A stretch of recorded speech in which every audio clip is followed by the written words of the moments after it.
बिस्मिल्लाहिर्रहमानिर्रहीम। जी, आज हमारी अगली इसकी फाइलम एनालिडा की क्लास आ जाती है। क्लास का नाम है एरेंशिया और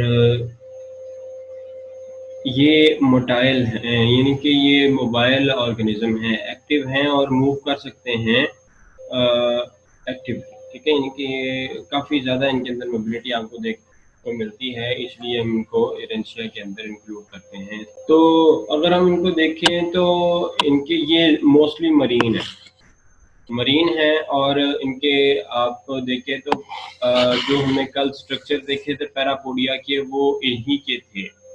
क्योंकि इनका एक्टिव लाइफस्टाइल है, मूव करते हैं, तो जो इनके पैरापोडिया हैं वो हाईली लोब्ड हैं, उनके अंदर ब्लड सर्कुलेशन काफ़ी ज़्यादा है और दो जगह हैं जहाँ से सीटी बाहर को निकलते हैं, ठीक है। सीटी और वेल पाल्स हैं इनके। अच्छा, अब इनके कुछ रिप्रेजेंटेटिव एनिमल्स हैं जिनको हम देखते हैं। ये नेरीज हैं और इसी के ये नेरीज हैं और ग्लाइसीरा है और एक और इसका मेंबर है जिसको हम फायरवर्म्स भी बोलते हैं। अच्छा, अब नेरीज को अगर हम देखें तो नेरीज जो हमने ये वाली कल डायग्राम देखी थी, ये वाली जो डायग्राम है ये नेरीज की ही डायग्राम है, ठीक है। तो ये आपके सामने है कि ये इसके पैरापोडियम है इसके अंदर मौजूद, ठीक है। तो इसके पैरापोडियम के भी दो पार्ट हैं, नोपोपोडियम है और एक न्यूरोपोडियम है। ये दो लोब्स इसके निकले हुए हैं, ठीक है। जो नेरीज हैं इनके अंदर सैंडवर्म्स और ये रैगवर्म्स और क्लैमवर्म्स वगैरह शामिल है। सारे के सारे इनके कॉमन नेम है, जो इनको कुछ नियंथीज और अलीटा के नाम से भी याद करते हैं, ठीक है। यानी कि इनको इस तरह से याद किया जाता है। इसके अगर आप देखें ना, ज़्यादातर स्पीशीज को तो वो बरोज के अंदर रहते हैं, ठीक है। यानी कि वो बरो बना के खोद के ज़मीन को या सैंड को उसके अंदर वो रहना रह रहे होते हैं और इनके अंदर आपको जो डेप्थ मिलती है वो मैक्सिमम डेप्थ जो है वो 90 मीटर की मिलती है जहाँ पे ये रह रहे होते हैं। नेरीज वायरेंस ये कॉमन नेम है। एक मड फ्लैट्स, ये मड फ्लैट्स के अंदर रहते हैं और ये इनकी जो लेंथ है वो 40 सेंटीमीटर तक जा सकती है। क्लैम वर्म्स के अंदर देखें तो वो अपना ज़्यादातर जो डे टाइम है वो म्यूकस लाइंड ब्रोज के अंदर रहेंगे, ठीक है। और फिर रात के वक्त बाहर निकलेंगे, उनके अंदर आपको रिवर्सिबल प्रोसेस मिलता है, ठीक है। रिवर्सिबल प्रोसेस यानी कि प्रोपोसिस यानी कि वो बॉडी से बाहर आ सकता है और ये जो नेमाटोड्स को कैप्चर करेगा और जो स्मॉल आर्थ्रोपोड्स हैं उनके ऊपर ये फीड करते हैं। अच्छा, ये अपनी पूरी लाइफ टाइम में सिर्फ एक ही दफ़ा रिप्रोड्यूस करेंगे। मेल और फीमेल जो हैं वो एक रिप्रोडक्टिव स्टेज के अंदर डेवलप हो जाते हैं, उसको हम बोलते हैं एपिटोक, ठीक है। ये एपिटोक आ जाता है। इसको हम ये मैं आपको दिखाता हूँ कि ये मुख्तलिफ जानदारों के अंदर किस तरह के होते हैं। ये एपिटोक आपको तकरीबन तमाम, जैसे कि हमने जनरल करेक्टर्स के अंदर पढ़ा है, तो इसलिए आपको तमाम एनालिट्स के अंदर ये मिलेगा और हर क्लास का जो एपिटोक है वो स्पेशल किस्म का है, ठीक है। अच्छा, जो इनके अंदर एपिटोकी है और एपिटोकी के अंदर आपको पता है कि जो रिप्रोडक्टिव इंडिविजुअल्स हैं वो बनते हैं और उन्हीं के अंदर जो गैमेट्स हैं वो भरे हुए होते हैं, ठीक है। लेकिन जैसे ही ये इन्होंने अपने गैमेट्स रिलीज करनी है, पानी के अंदर इनकी फर्टिलाइजेशन हो जानी है और ट्रोकोफोर लार्वा बनेगा और जुवेनाइल वर्म्स बनेंगे इनके अंदर।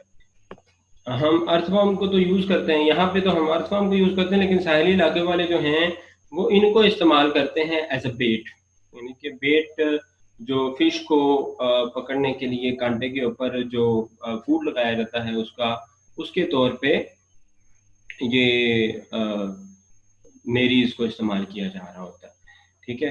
तो इसकी वजह से बेट इंडस्ट्री की वजह से, बेट कलेक्टर्स की वजह से इसको काफ़ी खतरा है। अच्छा, ग्लाइसीरा को हम देखें तो ग्लाइसीरा जो है इसको हम लेबॉर्ट्रीज के अंदर आमतौर पे स्टडी करते हैं और इसको ब्लड वर्म्स भी बोलते हैं। ठीक है, ये आप देख सकते हैं, ये एक ब्लड वर्म की तस्वीर है, ये वाला। ठीक है, ये एक ब्लड वर्म है। ब्लड वर्म इसको क्यों बोलते हैं, क्योंकि इसके प्लाज्मा, इसके सिलोम के अंदर सिलोमोसाइट्स होते हैं, खास किस्म के सेल्स हैं जिनके ऊपर हीमोग्लोबिन भरा हुआ होता है। ठीक है, हीमोग्लोबिन कंटेनिंग सिलोमोसाइट्स होते हैं जो कि ऑक्सीजन को डिस्ट्रीब्यूट करते हैं पूरी बॉडी के अंदर। ठीक है, इनके जो सेप्टा हैं वो सेपरेट नहीं होते, मुकम्मल सेपरेट नहीं होते, उनके दरमियान परफोरेशन होती हैं जिसकी वजह से वो एक दूसरे के साथ कनेक्ट कर रही होती हैं। ठीक है, तो पूरी बॉडी का जो सिलोमिक फ्लूइड है वो एक ही। अच्छा, इसी तरह आपको इनके अंदर देखें तो जो प्रोटोनेफ्रीदिया हैं एक्सक्रीशन के अंदर यूज हो रहे होते हैं। अब इनके अंदर चूंकि कोई मैकेनिज्म नहीं है फ्लूइड्स को पंप करने के लिए, जैसे कि आप देखते हैं कि अर्थवर्म के अंदर आपको ब्रैंकियल हार्ट्स मिलते हैं, इनके अंदर कोई हार्ट्स वाला मामला नहीं है। इनके अंदर जो सिलोमिक फ्लूइड है, हाइड्रोस्टैटिक फ्लूइड है, क्योंकि वो कंटिन्यूस है थ्रू आउट द बॉडी, और बॉडी की मूवमेंट्स की वजह से ही वो आगे पीछे मूव करता है सिलोमिक फ्लूइड, और डिस्ट्रीब्यूशन होती है वहाँ पे मटेरियल्स की through the pressure of the coelomic fluid. इसी वजह से इनके अंदर आपको प्रोटोनेफ्रीदिया मिलते हैं, क्योंकि मेटानेफ्रीदिया के लिए वहाँ पे ब्लड सर्कुलेटरी सिस्टम चाहिए होता है, जो वहाँ पे जो ब्लड सर्कुलेशन है उसके अंदर से करवा सके और मटेरियल्स को एब्जॉर्ब करवा सके। ठीक है, लेकिन चूंकि यहाँ पे सर्कुलेटरी सिस्टम नहीं है प्रॉपर, इसलिए इनके अंदर प्रोटोनेफ्रीदिया मौजूद होते हैं। अच्छा, ग्लाइसराइड्स को देखें तो ये बरो बना के रहते हैं सॉफ्ट सेडिमेंट्स के अंदर, और फीड करते हैं स्मॉल मरीन इनवर्टिब्रेट्स के ऊपर। रिवर्सिबल प्रोबोसिस है, और उसके ऊपर लगे होते हैं 4 लगे हुए होते हैं जो कि कैप्चर करेंगे और मुंह के अंदर फटाफट चीज को ले जाएंगे। अच्छा, रिप्रोडक्शन जो है वो जिस तरह से हमने नेरीज के अंदर देखी है उसी तरह की है। ठीक है, यानी कि उनके अंदर भी कुछ रिप्रोडक्टिव इंडिविजुअल बनेंगे, एपिटॉकी होगी उसके अंदर। और वही वाली बात है कि जब भी लूनर साइकिल है, जब चांद अपनी जोबन पे होता है, ठीक है, 14वीं की रात को ये बाहर आएंगे और सफेद के ऊपर आके अपने गैमेट्स को रिलीज करेंगे, एक्सटर्नल फर्टिलाइजेशन होगी, और इस तरह से जो इनकी रिप्रोडक्शन है वो चलेगी। अब तीसरी आ रही थी फायर बम्स। इसके अंदर ये काफी सारे जेनेरा हैं, इसके अंदर ये फीड करते हैं सॉफ्ट और हार्ड कोरल पॉलिप्स के ऊपर फीड करते हैं। पॉलिप्स आपको पता है कि नॉन एसेक्सुअल स्टेज होती है नाइडेरियंस की। अच्छा, तो ये जो फायर वर्म्स हैं इनके ऊपर सीटी होते हैं जो कि एनालिड की बॉडी के ऊपर मौजूद हैं, और ये जो सीटी होते हैं ये होलो होते हैं, और इनके एंड पे एक वेनोम, ये सीटी वेनोमस हैं और वेनोम फिल्ड होते हैं। ठीक है, यानी कि जैसे ही ये कोई इसके कांटेक्ट में आएगा प्रे, तो ये अपना विराम उसके अंदर इंजेक्ट कर देंगे, और ये न्यूरोटॉक्सिन होता है जो कि अच्छी खासी पेन करता है, रेडनेस और स्वेलिंग कर देता है प्रे के अंदर। ठीक है, छोटे साइज का प्रे तो वैसे ही फॉलो हो जाना उसमें, जो बड़े साइज का है उसको ये सारी सिम्टम्स आएंगी। अच्छा, इनके अंदर आपको ना एपोस्मेटिक कलरेशन भी मिलती है। ठीक है, ये आप नीचे ये देख सकते हैं, ये एक फायर वर्म। ठीक है, तो ये एपोस्मेटिक कलरेशन है, जितने भी चमकदार किस्म के रंग हैं आपको नेचर के अंदर या तो रिप्रोडक्टिव मेल्स के अंदर मिलेंगे, या फिर आपको वो ऐसे जानदारों के अंदर मिलेंगे जो कि वेनोमस हैं या पॉइजनस हैं। ठीक है, जैसे कि पॉइजन डार्ट फ्रॉग वेनोमस है। इसी तरह कुछ सैलमेंडर्स हैं येलो कलर के, उनके ऊपर ब्लैक कलर के स्पॉट्स होते हैं, वेनोमस है। इसी तरह आप सांप को देख लें, एनाकोंडा देखेंगे, बड़ा डल सा कलर है उसका, लेकिन जो वेनोमस हैं, क्रेट वर्म्स हैं, क्रेट वाइपर्स हैं या क्रेट स्नेक्स हैं, वो अच्छे खासे वेनोमस होते हैं। ठीक है, तो उनको जितने भी आपको चमकदार किस्म के रंग मिलेंगे नेचर के अंदर, वो वार्निंग साइंस होते हैं कि हमें हाथ नहीं लगाना, वी आर पॉइजनस और वी आर वेनमस। ठीक है, तो वो उस कलरेशन को हम बोलते हैं एपोस्मेटिक कलरेशन बोलते हैं, जो कि अपने आप में एक वार्निंग होती है दूसरे जानदारों के लिए। अच्छा, इनके अंदर बायोल्यूमिनस ल्यूमिनेसेंट पिगमेंट्स भी मिलते हैं इनके अंदर। वो किस तरह के हैं भाई? अच्छा, मेटिंग इंडिविजुअल्स के अंदर ये आपको मिलेंगे, और फीमेल बायोल्यूमिनेसेंट प्रोटीन सिक्रीट करेगी। ये जो प्रोटीन है ये ग्रीन कलर की ग्लो करेगी अपनी म्यूकस शीट के ऊपर। This secretion occurs during a precisely timed swarming that is triggered by the lunar cycle and apparently attacks male for spawning। ठीक है, इनके इसको देखते ही वो अपने स्पर्म्स को रिलीज कर देते हैं ताकि एक ही टाइम पे फर्टिलाइजेशन हो सके। अच्छा, juvenile worms produce the bioluminescent flashes that are thought to distract the predator।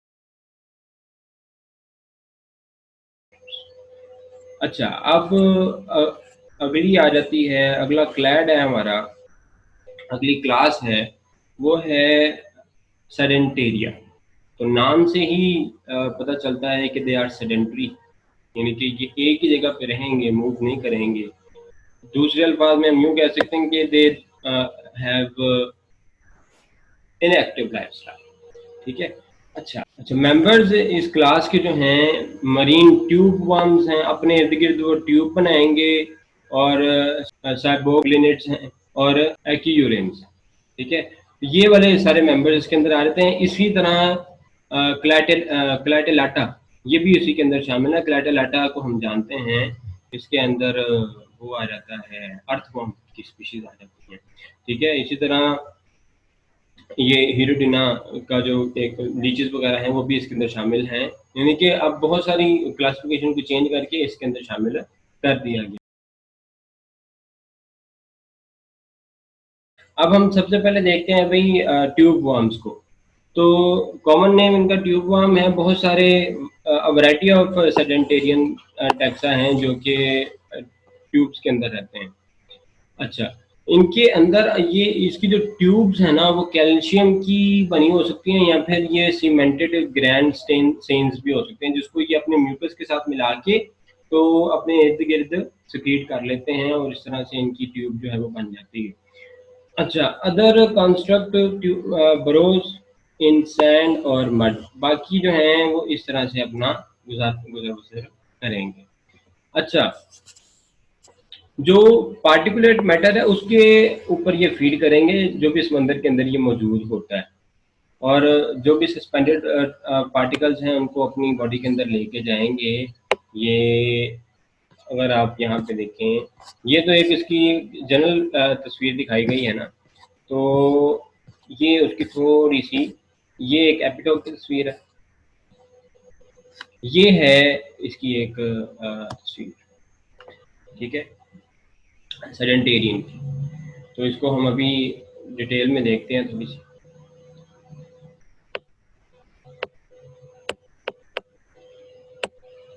अच्छा,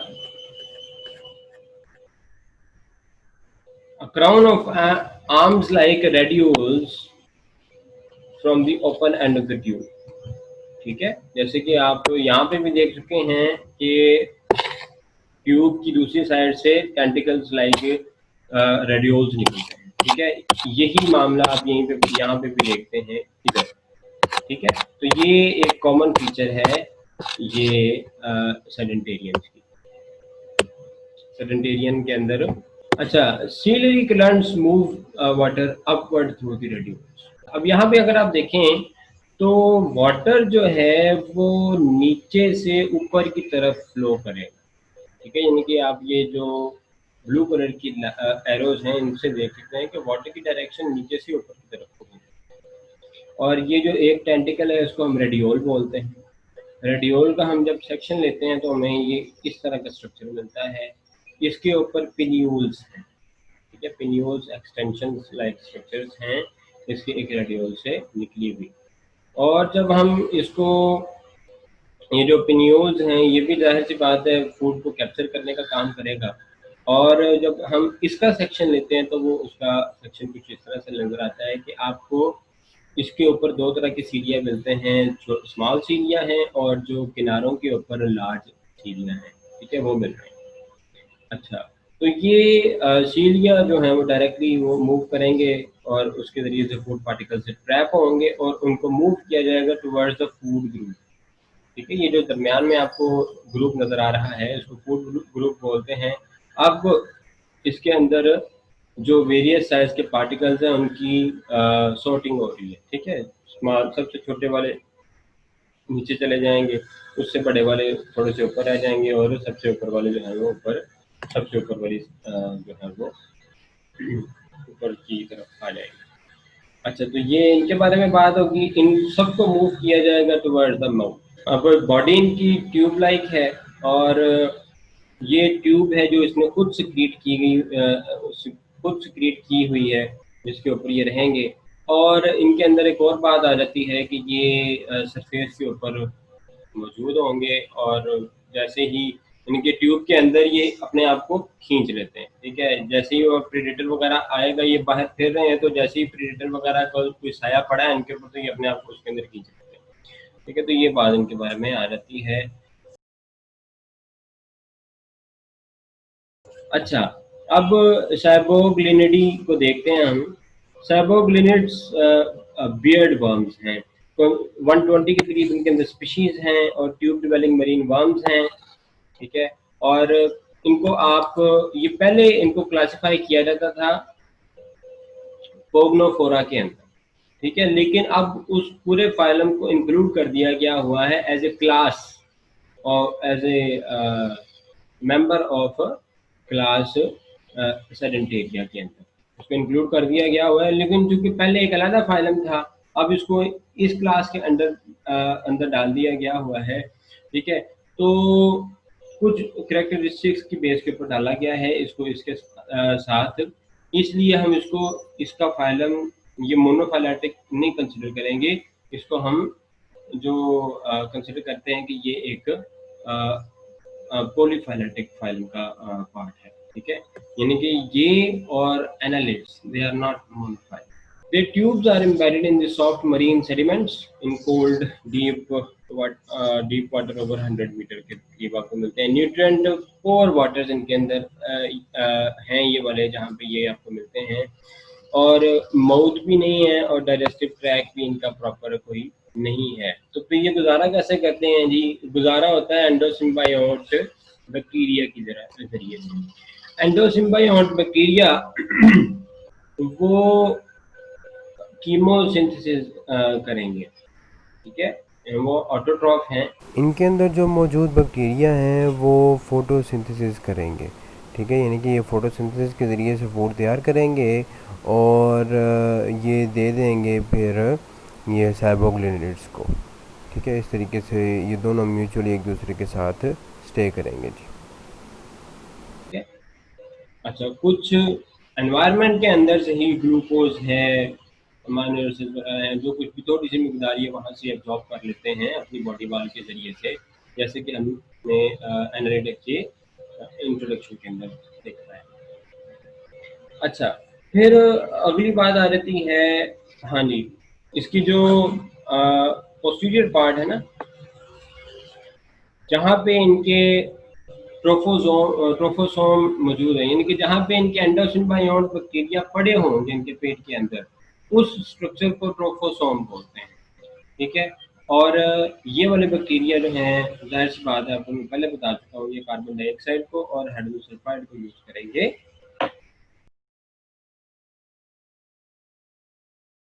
एक्यूरिया, एक्यूरिया को स्पून वर्म्स भी बोलते हैं। स्पून वर्म्स क्यों बोलते हैं? इनके प्रोपोसिस की शेप की वजह से। ठीक है, जैसे कि आप यहाँ पे देख सकते हैं, ये आप इनके ये स्पून लाइक इनका प्रोपोसिस है, इसकी वजह से इसको स्पून वर्म्स भी बोलते हैं। ठीक है, ये इसकी आप बॉडी को देख सकते हैं, ये सिलिएटेड इसका ग्रुप है, प्रोपोसिस है क्योंकि ये बॉडी से बाहर आ सकता है। इसी तरह आप ये आप इसकी एनाटॉमी भी देख सकते हैं। ठीक है, ये इसका फेरेंक्स है, और ये जिस फेरेंक्स यहाँ से बाहर निकल गया है माउथ से, उसको हम प्रोबोसिस बोले। ठीक है, और ये डोर्सल वेसल है आप ये आप 130 के करीब स्पीशीज हैं। मड में या सैंड में, ये शैलो मरीन वाटर के अंदर ये रहेंगे पूरी दुनिया के।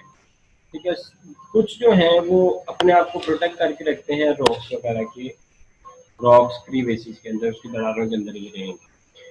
बॉडी जो है वो थिन क्यूटिकल के जरिए से कवर्ड होती है, और मुकम्मल प्रोटेक्शन इसने अपनी बरो से या अपनी क्रीवेसिस से या चट्टान जहाँ पे भी ये रह रही हैं उसके ऊपर से लें। और इनकी जो लेंथ है वो 15 टू 50 सेंटीमीटर मिलेगी, और इनकी जब प्रोबोसिस बाहर आएगा तो इनकी लेंथ जो है वो 2 मीटर तक भी बढ़ जाती है।